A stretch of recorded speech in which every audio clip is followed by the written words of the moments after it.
Согласно Законот за социјална заштита, немаме ограничување во однос на возраста кај лицата кои сакаат да поднесат барање за нега и помош од друго лице. Значи, лицето кој има 91 година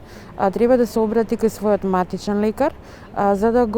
да му закаже термин кај надлежната комисија која што ќе направи проценка на неговата здравствена состојба и согласно лекарската документација што ќе ја приложи во Центарот за социјална работа по службена должност ќе стигне наод за тоа дали лицето има или нема потреба од нега и помош од друго лице. Да напоменам дека паралелно со закажување на термин кај матичниот лекар, односно кај надлежната комисија, треба со наод и мислење од матичен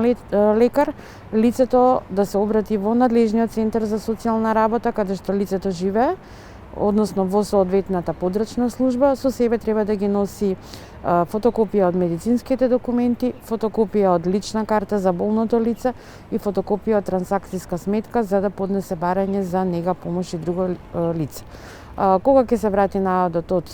надлежната лекарска комисија, се спојуваат наодот и барањето и согласно добиениот наод се изготвува решение за остварување или за одбивање на правото за нега и помош од друго лице.